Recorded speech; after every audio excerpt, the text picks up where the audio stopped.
नमस्कार मेरे प्यारे कृषि योद्धाओं, स्वागत आप सभी का ब्राइट एग्रो क्लासेस के डिजिटल प्लेटफॉर्म पर। आज अपन चर्चा करने वाले हैं जो एग्रीकल्चर एक्सटेंशन अपन पढ़ रहे थे और एग्रीकल्चर एक्सटेंशन का अपना थर्ड टॉपिक रहने वाला है। इसके पहले अपन ने कितने टॉपिक पढ़ लिए बेटा? 2 टॉपिक अपने कवर हो चुके हैं और आई होप आप सभी को बेटर तरीके से समझ में आ गए। और अब जो आगे टॉपिक पढ़ेंगे ना, वो भी आपको बहुत अच्छे से क्या आने वाले हैं, समझ में आने वाले हैं। तो जो भी साथी एक बार जुड़ चुके हैं वो सभी साथी मैसेज करेंगे कि पहले वाले टॉपिक समझ में आ गए, क्लास भी ली है या नहीं ली है, जल्दी से कमेंट करके बताएंगे। फिर इसके बाद में चलते हैं बेटा आगे की ओर।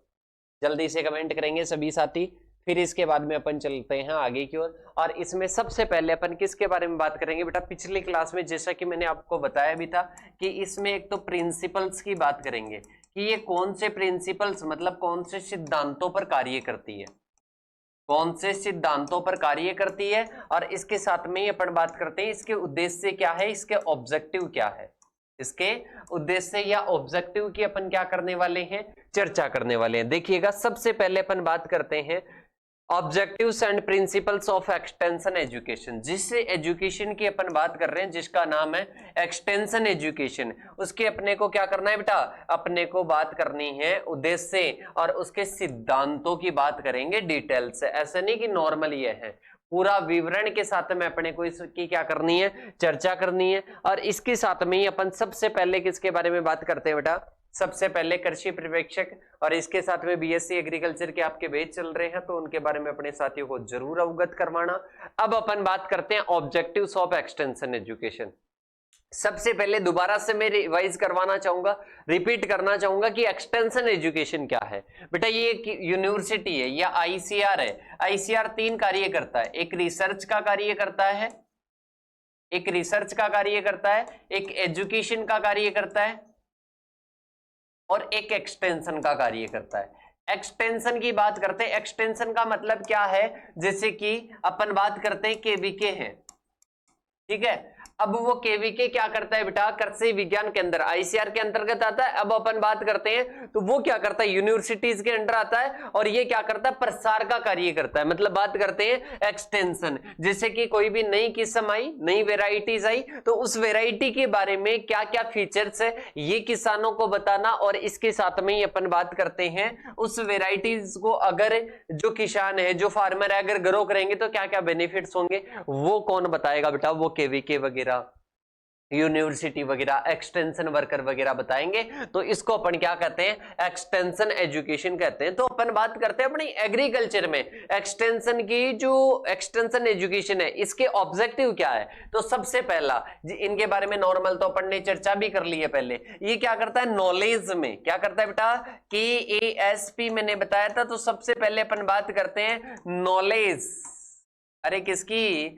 नॉलेज में क्या करता है बेटा? ज्ञान में वृद्धि करता है। सपोज कीजिएगा कि जैसे कि कोई भी एक जड़िया जवाला किस्म है, उसके बारे में एसकेन यूनिवर्सिटी के कुछ एक्सटेंशन वर्कर है, वो क्या करते हैं? किसानों के पास में आते हैं, किसानों को क्या करते हैं? जड़िया जवाला किस्म के बारे में बताते हैं। अब वो उन किस्मों के बारे में बताते हैं तो वहां पर किसानों की नॉलेज बढ़ेगी या घटेगी? कि सर बिल्कुल सीधी सी बात है कि नॉलेज में क्या होगा? इंप्रूवमेंट होगा। तो टू ट्रांसफर साइंटिफिक और technical knowledge to the rural people और स्पेशली, मतलब बात करते हैं स्पेशली किसके लिए? फार्मर्स के लिए। मतलब फार्मर्स का और जो रूरल फैमिलीज है, मतलब रूरल एरियाज है, वहां पर क्या होगा? नॉलेज में इंप्रूवमेंट होगा। मतलब ग्रामीण जनता विशेष रूप से किसानों को वैज्ञानिक और तकनीकी ज्ञान प्रदान करता है। मतलब टेक्निकल नॉलेज क्या करता है बेटा? प्रोवाइड करता है। तो ये पहला क्या हो जाएगा? पहला ऑब्जेक्टिव हो जाएगा। अरे क्या हो जाएगा बेटा? पहला ऑब्जेक्टिव की नॉलेज को बढ़ाना क्या है बेटा? जो एक्सटेंशन एजुकेशन है उसका क्या है? ऑब्जेक्टिव है। इसके बाद में अपन चलते हैं सेकंड, जैसे कि बात करते हैं teaching farmers about pest management और हाइब्रिड सीड वेराइटीज। जैसे कि जो एक्सटेंशन वर्कर है वो क्या करता है? नॉर्मली भाषा में समझना, रटने वाली चीजें नहीं है। कोई भी कोई भी एक्सटेंशन वर्कर है, वो एक्सटेंशन वर्कर क्या करता है? वो फार्मर्स को क्या करता है बेटा? फार्मर्स को बताता है किसके बारे में? एक तो पेस्ट मैनेजमेंट के बारे में, हाइब्रिड सीड वेराइटीज के बारे में, मतलब हाइब्रिड सीड वाली जो वेराइटीज है उनके बारे में। अब उनके बेनिफिट्स के बारे में बताएगा, ये कैसे वर्क करती है, आपको क्यों ये यूज करना चाहिए, ये सारी चीजें बताएगा। तो ओवरऑल है कि ये नॉलेज में क्या होगी बेटा, नॉलेज में इंप्रूवमेंट होगा। नॉलेज में क्या होगा बेटा, इंप्रूवमेंट होगा। इसके बाद में पहली चीज हो जाती है नॉलेज प्रोवाइड करना, मतलब पहला ऑब्जेक्टिव क्या हो जाएगा, नॉलेज प्रोवाइड करना। इसके बाद में दूसरा क्या होता है, दूसरा होता है स्किल डेवलपमेंट। सपोज कीजिएगा बेटा अपन बात करते हैं कि कोई भी एक्सटेंशन कोई भी वर्कर होता है, वो वर्कर क्या करता है, गांव वालों की स्किल्स डेवलप करने पर ध्यान देता है कि सर कैसे। पिछले टॉपिक में अपन ने पढ़ा था कि वहां पर जो भी युवा वगैरह है, वहां के जो भी लोग हैं, उनमें लीडरशिप की स्किल्स को डेवलप किया जाता है। इसके साथ में ही अन्य स्किल्स को डेवलप किया जाता है ताकि वो क्या कर सके बेटा, ताकि वो अपना प्रोडक्शन बढ़ा सके अपने फील्ड का। जैसे कि अपन बात करते हैं टू ट्रेन, मतलब ट्रेन किया जाता है, प्रशिक्षित किया जाता है रूरल पीपुल, मतलब ग्रामीण इलाकों के जो लोग हैं उनको practical skills, so they can apply them in real life situation. मतलब बात करते हैं ग्रामीण लोगों को व्यवहारिक कौशल सिखाना, जिससे वे उन्हें वास्तविक जीवन में क्या कर सके, प्रयोग कर सके। अरे क्या कर सके बेटा, वास्तविक जीवन में उपयोग कर सके। अरे क्या कर सके बेटा, वास्तविक जीवन में क्या कर सके, उपयोग कर सके। जैसे कि using sprayers, preparing compost, dairy management. तो अपन बात करते हैं ये क्या होती है, स्किल डेवलपमेंट होता है। अरे क्या होता है बेटा, स्किल डेवलपमेंट होता है। मतलब अपन बात करते हैं स्किल डेवलप की जाती है, किसके द्वारा स्किल डेवलप की जाती है बेटा, स्किल डेवलप की जाती है बाय, इसके द्वारा बाय एक्सटेंशन। मतलब बात करते हैं जो प्रसार शिक्षा है उसके द्वारा क्या की जाती है, स्किल डेवलप किया जाता है। तो ये भी उसका क्या हो जाएगा, ऑब्जेक्टिव हो जाएगा। इसके बाद में अपन बात करते हैं जैसे स्प्रेयर का कैसे प्रयोग किया जाता है ये बताना। इसके साथ में ही कंपोस्ट बनाने की स्किल्स होती है, किसी में डेयरी मैनेजमेंट का स्किल होता है, किसी में क्रॉप प्रोडक्शन का स्किल होता है। मतलब ये स्किल्स क्या करना, डेवलप करना ऑब्जेक्टिव है। इसके बाद में अपन चलते हैं बेटा एटीट्यूड चेंज। मतलब अपन बात करते हैं रवैया चेंज हो जाता है किसी भी व्यक्ति का, क्या हो जाता है, एजुकेशन के द्वारा, एक्सटेंशन एजुकेशन के द्वारा रवैया चेंज हो जाता है। सपोज कीजिएगा मैं आपके फील्ड में आता हूं और मैं आपके फील्ड में आकर आपको बताता हूं कि भाई साहब आप क्या कर रहे हो, कि सर हम ट्रेडिशनल फार्मिंग कर रहे हैं। फिर मैं आपको बताऊं कि आप ऑर्गेनिक फार्मिंग कीजिए, आप नेचुरल फार्मिंग कीजिए। तो आपका क्या हो जाता है, रवैया चेंज हो जाता है। आपका क्या हो जाता है बेटा, रवैया चेंज हो जाता है, आपका एटीट्यूड, आपका दृष्टिकोण चेंज हो जाता है। जैसे कि बात करते हैं to bring positive change in people mindset और break old unproductive practices। मतलब जो पहले प्रोडक्टिव प्रैक्टिसेस नहीं है उनको क्या कर दिया जाता है, रिमूव कर दिया जाता है, मतलब चेंज कर दिया जाता है, बदलाव ला दिया जाता है। मतलब लोगों की सोच में सकारात्मक बदलाव लाना, पुरानी और अप्रभावी प्रथाओं को क्या करना, छोड़ना, मतलब रिमूव करना। मतलब रिमूव करना। तो ये क्या होता है, एटीट्यूड चेंज। इसके साथ में ही बात करते हैं किसानों को जैविक खेती या संतुलित उर्वरक उपयोग के लिए क्या करते हैं, प्रेरित करते हैं। मतलब encouraging farmers to adopt organic farming और बैलेंस्ड फर्टिलाइजर यूज। मतलब इसमें होता है बेटा एटीट्यूड। एटीट्यूड का मतलब क्या होता है, रवैया, किसी भी चीज को देखने का अपना रवैया होता है, एटीट्यूड होता है, दृष्टिकोण होता है, उसकी अपन बात करते हैं। जैसे कि किसानों को जैविक खेती और संतुलित उपयोग के लिए अपन प्रेरित करें तो उनका रवैया चेंज हो जाए कि बिल्कुल, जैसे कि मैंने मेरा एग्जांपल दिया कि मैं आपके पास में आता हूं और मैं आपके पास में आकर आपको बोलता हूं कि भाई साहब आप क्यों नहीं जैविक खेती कर लेते, कि जैविक खेती का क्या फायदा है, कि सर जैविक खेती के बहुत सारे फायदे हैं। कि क्या फायदा है, एक तो इसमें क्या होता है, इसमें जो भी प्रोडक्ट होता है वो प्रोडक्ट क्या होता है, नॉर्मल प्राइस से अत्यधिक प्राइस पर क्या होता है, सेल आउट होता है। और इसके साथ में बैलेंस्ड फर्टिलाइजर का अपन क्या करते हैं, उपयोग करते हैं। तो ये क्या है बेटा, एटीट्यूड चेंज। इसके बाद में अपन बात करते हैं बिहेवियरल चेंज। मतलब क्या होता है, व्यवहार में भी चेंज हो जाता है, नई आदतें आ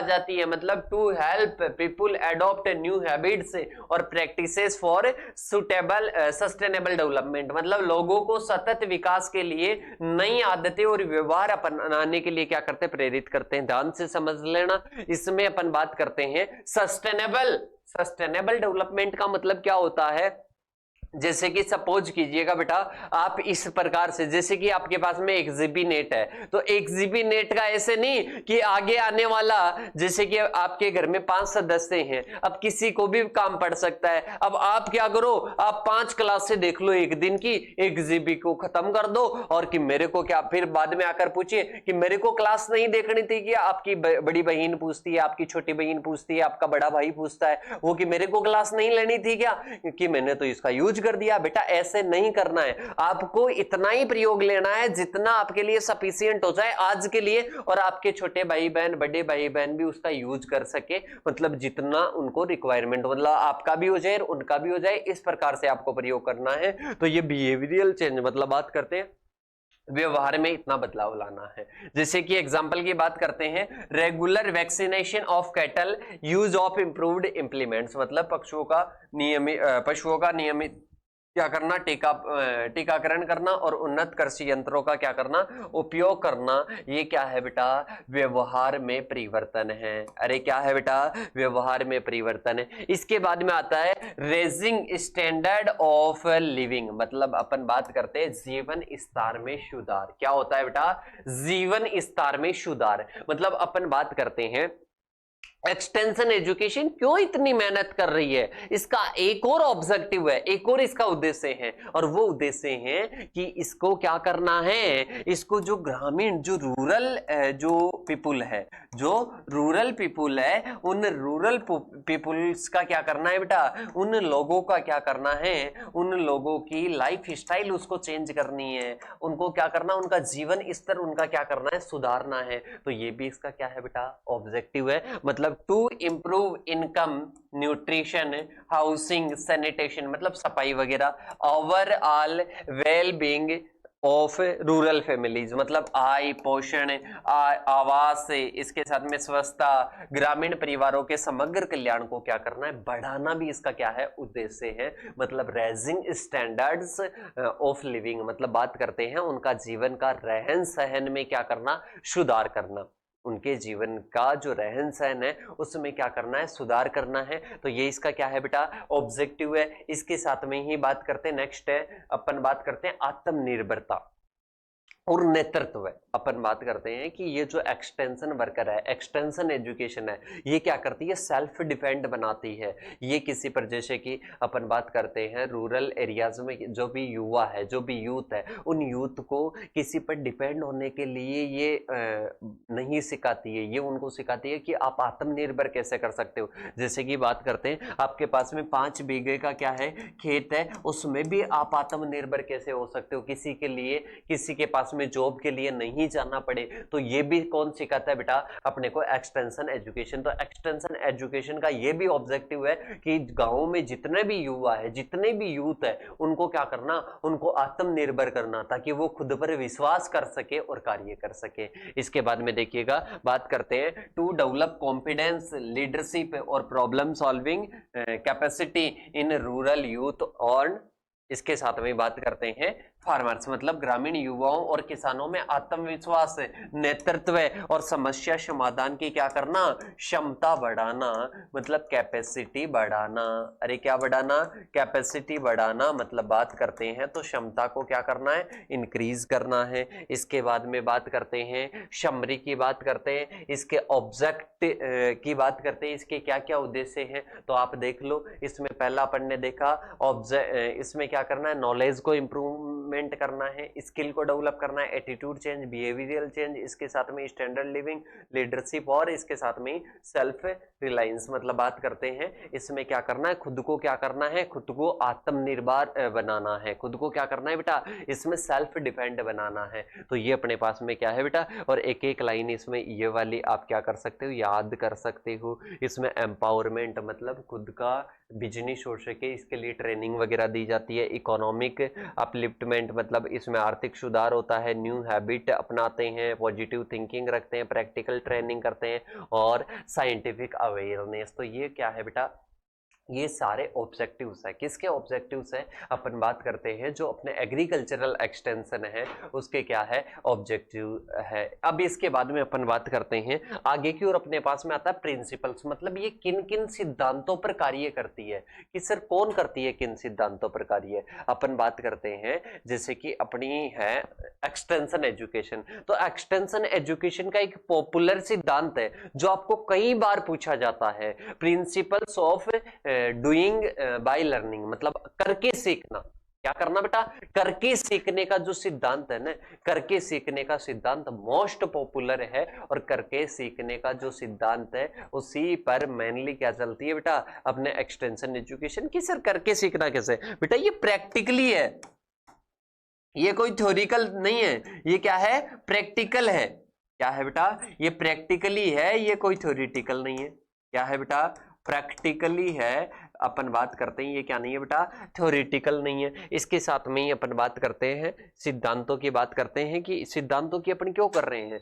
अपन बात करते हैं कि सिद्धांतों का इसलिए अपन अध्ययन कर रहे हैं ताकि ये सिद्धांत क्या कर सके, अपने एक्सटेंशन जो वर्क है, मतलब बात करते हैं एक्सटेंशन जो एजुकेशन है उसको क्या कर सके, मजबूत बना सके, ताकि अपन प्रसार का क्या कर सके, कार्य कर सके। तो अपन बात करते हैं principles of extension education. Principles की बात करते हैं तो इसमें सबसे पहले होता है प्रिंसिपल ऑफ इंटरेस्ट, मतलब बात करते हैं बेटा एक्सटेंशन एजुकेशन किसको मजबूर नहीं करती है। आप अगर कोई चीज सीखना चाह रहे हो तो आप सीख सकते हो, नहीं सीखना चाह रहे हो कोई दिक्कत नहीं है। मैं आपके गांव में जाता हूं, मैं वहां पर बताता हूं कि भाई साहब आप इस वेराइटी को अप्लाई कीजिए, इसमें ये टेक्नोलॉजी है, इस प्रकार से मैं आपकी कल आपकी ट्रेनिंग लेने वाला हूं। अब ट्रेनिंग में मैं सभी को मजबूर नहीं कर सकता, आपकी इच्छा हो, मतलब आपका इंटरेस्ट हो, आपकी रुचि हो, तब तो आप आ सकते हो। आपकी रुचि नहीं है, आपका इंटरेस्ट नहीं है तो कोई दिक्कत नहीं है। मतलब बात करते हैं प्रिंसिपल्स ऑफ इंटरेस्ट, मतलब बात करते हैं रुचि का सिद्धांत। अगर आपकी रुचि है,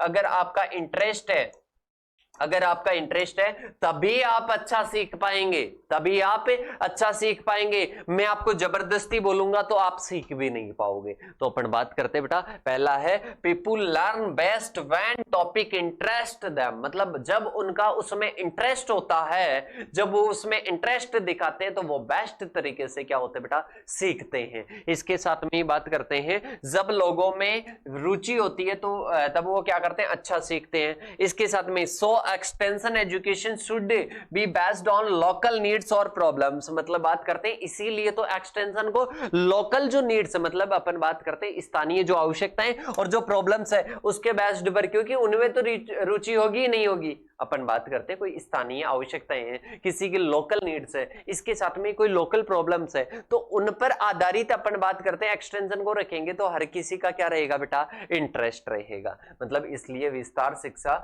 स्थानीय आवश्यकताओं और समस्याओं पर आधारित होनी चाहिए। मतलब पहली बात करते हैं, पहला पॉइंट याद रखना, पहला सिद्धांत याद रखना, प्रिंसिपल्स ऑफ इंटरेस्ट है, मतलब इंटरेस्ट का सिद्धांत है, मतलब रुचि होगी तभी सीख पाएगा।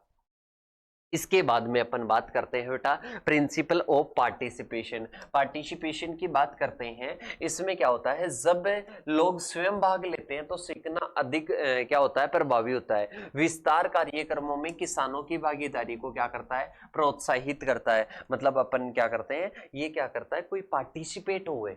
अब अपन बात करते हैं कि जैसे कि कोई भी अपना वर्क, कोई भी अपनी ट्रेनिंग का कोई भी प्रोग्राम है, उस ट्रेनिंग के प्रोग्राम में हर कोई भाग ले हुए, इसके लिए क्या करता है, प्रमोट करता है। लर्निंग इज मोर इफेक्टिव कब होगी, when people are actively involve, मतलब अगर वो एक्टिवली इसमें इन्वॉल्व होंगे, वो इसमें पार्टिसिपेट करेंगे, तब क्या होगा बेटा, जो अपन लर्निंग की बात करते हैं, लर्निंग और भी क्या होगी बेटा, इफेक्टिवली होगी। इसके बाद में बात करते हैं extension programme should be promote farmer participation through meetings और इसके साथ में ग्रुप से। अपन बात करते हैं इसमें क्या होता है, किसानों की भागीदारी को क्या करता है, प्रोत्साहित करता है। तो ये दूसरा सिद्धांत है। बेटा मेरे को बता देना किसी भी सिद्धांत में कोई भी प्रॉब्लम हो कि सर इसको और अच्छे से समझाओ, उसको मैं समझा दूंगा, पर समझ में आना चाहिए क्लास में। इसके बाद में बात करते हैं principle of learning by doing. Main principle है बेटा, मेन प्रिंसिपल है, मतलब करके सीखने का सिद्धांत है।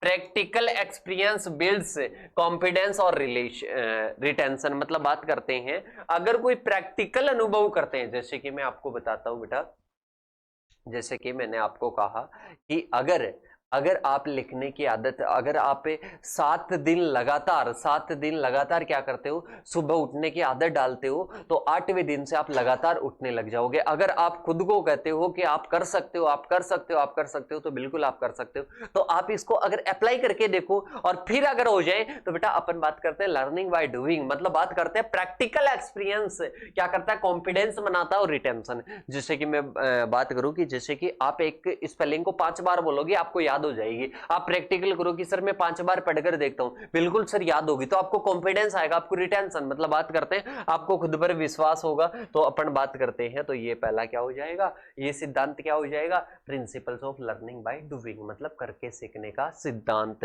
इसके साथ में ही उदाहरण जैसे कि डेमोन्स्ट्रेशन ऑफ सीड ट्रीटमेंट और कंपोस्ट मेकिंग, बीज उपचार या कंपोस्ट बनाने का क्या होता है, प्रदर्शन। तो ये अपने सिद्धांत कौन सा हो जाएगा, principal of learning by doing. इसके बाद में आता है प्रिंसिपल ऑफ कल्चरल डिफरेंस, मतलब अपन कई जगह पर देखते हैं कि कल्चरल डिफरेंस होता है, मतलब वहां की संस्कृति क्या होती है, अलग अलग होती है। अब मैंने आपको पिछले शुरू की क्लास में बताया था कि अपन ने रूरल सोशियोलॉजी क्यों पढ़ी थी, समाज का अध्ययन क्यों किया था, कि वहां पर अपन अप्लाई कर सकते हैं या नहीं कर सकते। तो बात करते हैं ये क्या करता है, ये कल्चरल डिफरेंस के अनुसार क्या करता है, वर्क करता है। मतलब बात करते हैं each community has unique belief and customs, मतलब अपन बात करते हैं अलग अलग परंपराएं होती है और अलग अलग उनकी क्या होती है, मान्यताएं होती है अलग अलग समुदाय की। इसके बाद में बात करते हैं extension work should respect these while introducing new practices, मतलब नई तकनीकों को प्रस्तुत करते समय इनका सम्मान किया जाना चाहिए। अब अपन बात करते हैं कल्चरल डिफरेंस, मतलब अपन बात करते हैं कोई भी टेक्नोलॉजी, कोई भी तकनीक अपन लेकर जाते हैं तो उनकी जो कल्चरल है, उनकी जो संस्कृति है उसका सम्मान करो, ना कि उसका अपमान करोगे तो वो वैसे अप्लाई नहीं कर पाएंगे। ठीक है, तो अपन बात करते हैं कल्चरल डिफरेंस का भी क्या होता है, प्रिंसिपल होता है। इसके बाद में बात करते हैं नीड और मोटिवेशन, मतलब अपन बात करते हैं आवश्यकता और प्रेरणा का सिद्धांत। अब अपन समुदाय को ये नहीं जानेंगे कि समुदाय की आवश्यकता क्या है, समुदाय जो कम्युनिटी है उसकी नीड क्या है, उसके बिना अपन एक्सटेंशन कर लेंगे।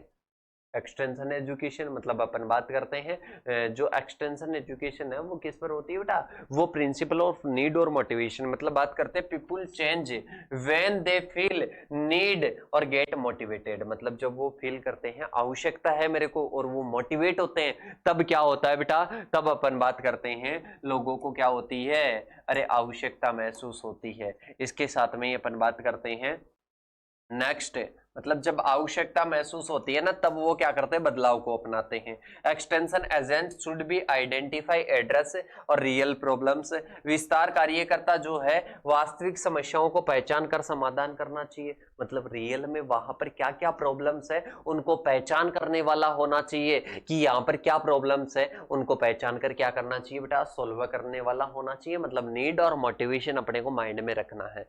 इसके बाद में अपन चलते हैं बेटा, नेक्स्ट प्रिंसिपल आता है principle of two way communication. Two way communication का मतलब होता है कि अपन बात करते हैं कोई व्यक्ति ऐसा होता है कि वो बस सुनता ही सुनता है, किसी की बोलता नहीं है, या एक ऐसा होता है बोलता ही बोलता है, सुनता किसी की नहीं है। तो एक्सटेंशन एजेंट ऐसा नहीं कि बोलने वाला ही बोलने वाला हो, वो सुनने वाला भी होना चाहिए। ठीक है, अपन बात करते हैं संचार की प्रतिक्रिया कब सही होगी, जब अपन बात करते हैं जब उसमें फीडबैक और डिस्कशन होगा, मतलब आपस में बातचीत होगी। मैं जैसे कि एक्सटेंशन एजेंट हूं तो मैं आपको बोलूंगा और आप मेरे को बोलोगे और आप मेरे को फीडबैक दोगे उसका, तब वो क्या होगी बेटा, इफेक्टिव होगी। तो अपन बात करते हैं टू वे कम्युनिकेशन होना चाहिए कि मैं आपको बोलूं और आप मेरे को वापस फीडबैक दो। ठीक है, इसके बाद में बात करते हैं extension education should B interactive और नॉट वन साइड, ऐसे नहीं कि मैंने आपको बोल दिया बस आपको फिर कुछ भी जवाब नहीं देना, उधर से कुछ भी नहीं आएगा, ऐसा नहीं होना चाहिए। इसके बाद में अपन चलते हैं बेटा आगे की ओर आगे आता है प्रिंसिपल ऑफ सेटिस्फिकेशन, मतलब बात करते हैं people should be experience benefits और रिजल्ट्स फ्रॉम प्रोग्राम, मतलब बात करते हैं कार्यक्रम से लोगों को लाभ या परिणाम अनुभव होना चाहिए। मतलब ऐसे नहीं कि कोई प्रोग्राम हो गया और उस प्रोग्राम के बाद में वो जो भी किसान आए उन किसानों को ये एहसास नहीं है कि इससे मेरे को कोई फायदा मिलेगा। ठीक है, इसके साथ में ही अपन बात करते हैं आगे की ओर, मतलब उससे कुछ ना कुछ नया सीखने को मिलना चाहिए। ठीक है, सेटिस्फिकेशन मिलना चाहिए। इसके साथ में ही ये अपना क्या होता है बेटा, ये अपना टॉपिक होता है जिसमें ऑब्जेक्टिव्स की अपन ने बात की और इसके साथ में प्रिंसिपल्स की बात की। और किस किस साथी को अच्छे से समझ में आ गया कमेंट करके एक बार बता दो। फिर इसके बाद में अपन चलते हैं आगे की ओर, नेक्स्ट वीडियो की बात करते हैं। तब तक के लिए थैंक यू सो मच।